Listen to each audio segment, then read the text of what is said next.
4 جوان لڑکیاں جن کی عمر 17، 18 اور 19 کے درمیان ہوگی، ان کے درمیان ایک 13 سالہ لڑکا بیٹھا ہوا تھا۔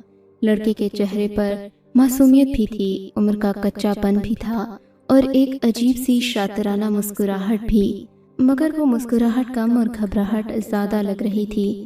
یہ دیکھ کر میں حیران ہو گیا تھا کہ یہ 13 سالہ لڑکا عورتوں کی سیل میں کیا کر رہا ہے۔ عموماً جیل میں مردوں اور عورتوں کو الگ الگ رکھا جاتا ہے، مگر یہاں پر معاملہ مختلف تھا۔ ایک 13 سالہ لڑکا 3 جوان لڑکیوں کے ساتھ ایک ہی سیل میں بند کیا گیا تھا۔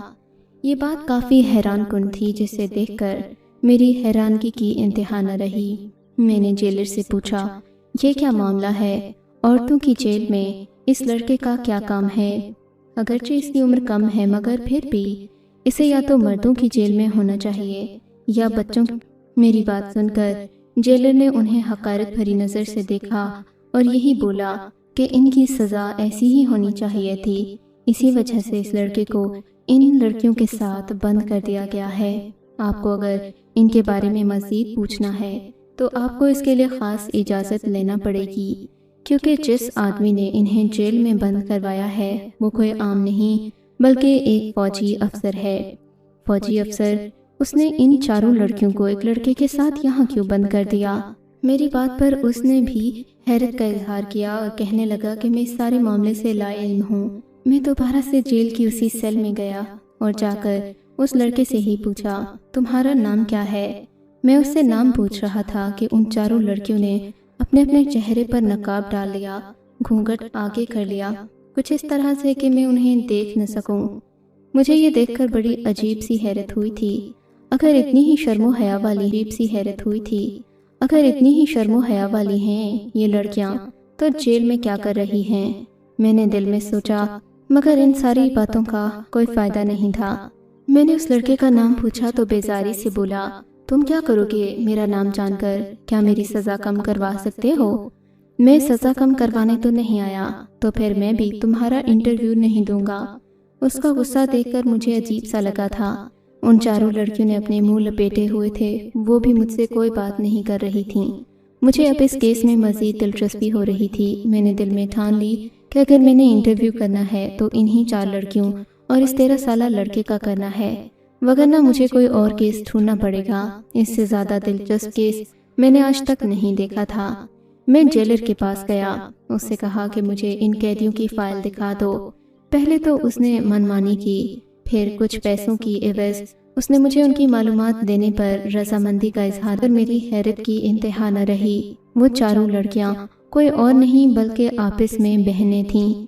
ان کے نام کے آگے ان کے باپ کا ایک ہی نام تھا۔ یہ پڑھ کر میری تو حیرت کی انتہا نہ رہی۔ میں نے جیلر سے پوچھا کہ یہ 4 بہنیں اس جیل کی کوٹری میں کیوں بند ہیں؟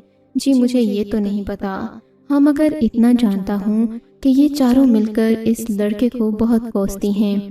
یہ لڑکا کبھی کبھی چلاتا ہے، ہم چاہتے ہیں کہ اسے اس جیل کی سیل سے نکال کر کہیں اور منتقل کر دیں، مگر پھر بھی ہمارے لیے ایسا کرنا ممکن نہیں، کیونکہ ہمیں آرڈر دیا گیا ہے کہ اس لڑکے کو انہی لڑکیوں کے ساتھ رکھنا ہے، کبھی بھی ایسا نہیں کرنا کہ یہ لڑکا کسی دوسری سیل میں چلا جائے۔ یہ بات بڑی عجیب ہے۔ تم یہ بتا سکتے ہو کہ ان کو جیل میں بند کس نے کروایا؟ میرے اگلے سوال پر اس نے خاموشی اختیار کر لی تھی۔ یقیناً اسے بھی اس بات کا جواب معلوم نہیں تھا۔ تبھی میری نظر ایک بوڑھے چوکیدار پر پڑی۔ اس کا کام چوکیداری سے زیادہ تھانے کے اندر کے معاملات کی خبر رکھنا تھا۔ یہ آدمی مجھے کافی پراسرار لگ رہا تھا اور اس کی عمر اور روبداب سے ایسا معلوم ہوتا تھا کہ اسے ضرور کوئی نہ کوئی معلومات ہوں گی جنہیں وہ میرے ساتھ شیئر کرے گا۔ میرا اندازہ تو یہی تھا کہ اسے ان لڑکیوں کے بارے میں بہت کچھ پتا ہوگا۔ تبھی میرے سوال پر وہ میری طرف دیکھ کر ہنسا اور کہنے لگا، آپ کو کیا لگتا ہے کہ یہ ان 4 کا شوہر ہے؟ نہیں، ایسا بھی ہوتا ہے نا کہ ایک آدمی کی 4 بیویاں ہوتی ہیں، مگر تم ایسا بالکل بھی نہیں سوچنا۔ اس کی عمر 18 سال سے کم ہے۔ 4 بیویاں تو کیا، یہ گلی میں ایک مکہ کھانے کا اہل نہیں ہے۔ میرا مطلب کہ اس بیچارے میں اتنی جان نہیں ہے۔ دیکھو تو اس کا جسم دبلا پتلا اور کمزور سا ہے۔ تمہیں کہیں سے بھی لگتا ہے کہ یہ مجرم ہوگا؟ بس بڑے لوگ اپنی خیر چھوڑو، رہنے دو، میں زیادہ بات نہیں کروں گا۔ ہاں لیکن تمہیں رہنے دو، میں زیادہ بات نہیں کروں گا۔ ہاں لیکن تمہیں اتنا بتا سکتا ہوں کہ ان لڑکیوں کو جیل میں لانے والا کوئی اور نہیں بلکہ ان کا ہی ایک رشتہ دار ہے جو کہ فوجی افسر ہے۔ اس فوجی افسر کی بات کو یہاں کوئی ٹال نہیں سکتا تھا، اسی وجہ سے اس کی خاص ہدایت پر ہم نے ان چاروں لڑکیوں کو اس 13 سالہ لڑکے کے ساتھ یہاں بند کر رکھا ہے۔ اگر تمہیں باقی معلومات لینی ہیں تو وہ اس لڑکے سے ہی لے لو، کیونکہ یہ لڑکا بہت شاطر ہے۔ اس کی آنکھیں آگے پیچھے گھومتی ہیں، یہ ہر طرح کے حالات سے باخبر ہے۔ تم جا کر اسے انٹرویو کرو، کچھ پیسے دو اور یہاں سے نکلنے کی لالچ دو تو یہ سب کچھ اگل دے گا۔ ویسے مجھے نہیں لگتا کہ یہ کوئی خاص دلچسپ کہانی ہوگی، یہاں سے تمہیں وہ کچھ نہیں ملے گا جو میڈیا کے لوگوں کو چاہیے ہوتا ہے۔ یہ بات سن کر میں چپ ہو گیا تھا، مجھے تو واقعی میں کافی دلچسپ کہانی چاہیے تھی، یہ نہ ہو کہ کھودا پہاڑ نکلا چوہا والا معاملہ ہو جائے۔ میں نے جو بات کرتے بھی تھے تو ان کی کہانی خاص دلچسپ نہیں ہوتی تھی۔ خیر میں نے جا کر اس لڑکے کو یہی کہا کہ اگر تم مجھے صحیح سے انٹرویو دو گے اور اپنی ساری کہانی مجھے سچ سچ من و ان بتاؤ گے تو میں تمہیں جیل سے رہائی دلوا سکتا ہوں۔ میری بات سنتے ہی اس کی آنکھوں میں چمک آ گئی اور کہنے لگا، کیا تم واقعی مجھے اس جیل سے نکال سکتے ہو اور ان لڑکیوں کو بھی؟ ہاں میں ایسا کر سکتا ہوں۔ دیکھو میرے بہت سارے دوست ہیں جو وکالت کرتے ہیں اور وکیلوں کے لیے کسی کو جیل سے بھگانا کوئی مشکل بات نہیں ہوتی۔ اگر تم تعاون کرو تو بہت ممکن ہے کہ ایسا ہو جائے۔ میری بات سن کر اس نے اس بات میں سر ہلایا اور کہنے لگا، فی الحال تم مجھے یہاں سے نکالو، میں ان چاروں لڑکیوں کے سامنے تمہیں وہ نہیں بتا سکتا جو میرے دل میں ہے۔ اگر بتاؤں گا تو مجھے شرم آئے گی، میں ان کے سامنے شرمندہ نہیں ہونا چاہتا۔ دیکھو بھلے میں ان کا بتاؤں گا تو مجھے شرم آئے گی، میں ان کے سامنے شرمندہ نہیں ہونا چاہتا۔ دیکھو بھلے میں ان کا غیر محرم ہوں مگر مجھے ان سے حیا آتی ہے۔ میں نے یہ بات سنی تو بڑا حیران ہوا تھا۔ اس کے بعد سے ایسا ہی لگ رہا تھا وہ چاروں لڑکیاں اس 13 سالہ لڑکے کے اس انداز سے بالکل بھی پریشان نہیں ہوتی تھیں، بلکہ وہ بڑی بے تکلفانہ انداز میں یوں بیٹھتی تھیں جیسے ان کا اپنا سگا بھائی ہو، یا پھر یہ سگا بھائی تھا یا ان کے درمیان بے تکلفی تھی۔ دونوں میں سے کوئی ایک صورتحال تو تھی، ورنہ لڑکیاں ایک لڑکے کی موجودگی میں اتنی بے تکلف ہو کر نہیں بیٹھا کرتیں۔ خیر میں نے جیلر کو کچھ پیسے دیے اور یہ کہا کہ اس لڑکے کو ایک دن کے لیے مجھے اپنے ساتھ لے کر جانے دے دو، میں اسے کل واپس لے کر آؤں گا، ضمانت کے طور پر اپنا شناختی کارڈ یہاں جمع کروا رہا ہوں۔ جیلر میری بات سے راضی ہو گیا، اسے ویسے بھی اس لڑکے سے کوئی خاص دلچسپی، ضد یا پھر حقارت والا لڑکا بہت خوش لگ رہا تھا۔ کہنے لگا کہ آج جیل کی فضا سے میری جان چھوٹی، بہت عرصے کے بعد ٹھنڈی ہوا کھانے میں باہر آیا ہوں، ایسا لگتا ہے کہ تم میرے لیے وسیلہ بن کر آئے ہو۔ تمہاری عمر کیا ہے؟ میں تقریباً 17 سال کا ہو گیا ہوں، لیکن جب میں یہاں پر نوکری کے لیے آیا تھا تو میں 10 سال کا تھا۔ اچھا تم تو بہت ہی کم عمر لگتے ہو۔ ہاں کم عمر اس لیے لگتا ہوں کہ کافی عرصے سے مجھے یہاں کچھ کھانے کو نہیں ملا۔ اگر میں کھاتا پیتا رہتا، اپنی ماں کے گھر جیسے کھایا کرتا تھا تو میں صحیح گبرو جوان ہوتا۔ اس نے اپنے کالر اکڑاتے ہوئے کہا تو مجھے ہنسی آ گئی۔ چلو ٹھیک ہے، اب مجھے بتاؤ تم کہاں جا کر یہ کہانی سننا پسند کرو گے؟ تم میرے ساتھ آؤ، میں تمہیں بتاتا ہوں کہ میں کہاں جاؤں گا۔ یہاں تو میری زبان نہیں کھلے گی، اتنا کہہ کر وہ مجھے ایک ویران راستے کی طرف لے گیا۔ پھر اس نے زمین سے مٹی کو کھودنا شروع کر دیا۔ میں حیران ہو گیا،